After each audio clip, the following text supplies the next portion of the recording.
निमोली नारायणपुरम ठारे दुर्घटन पारलार जड़े गुरुतर व्यक्ति चिकित्साधीन अवस्था मृत्यु।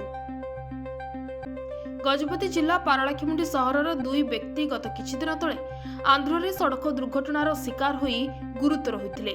सूचना अनुसार पारला सहररू प्राय 3 जण बंधु पुरी सहर बुलिबा पई जाई पारलाखेमुंडी सहर अभिमुखे फेरिबा बेले आंध्र प्रदेश पल्लासा मंडलम अंतर्गत निमोली नारायणपुरम ठारे कोनोसी कारणरू डिवाइडर को बाड़े हुई कारटी ओलटी घोषाड़ी हुई आसुथिबा अन्य एक ट्रक को बाड़े हुई रास्ता कड़ को खसी जाइथिला। स्थानीय लोके कार रे बसिथिबा 3 जण को उद्धार करी श्रीकाकुलम चिकित्सालय को पठाइथिले।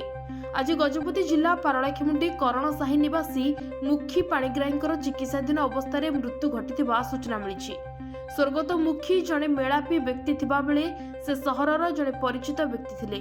दुर्घटना रे गुरुतर होई चिकित्साधीन थिबा बेले समस्ते तांकर सुस्थता को नहीं चिंतारे थिबा बेले आज मृत्यु खबर सुनी एक शोकाकुल परिवेश सृष्टि होइछि।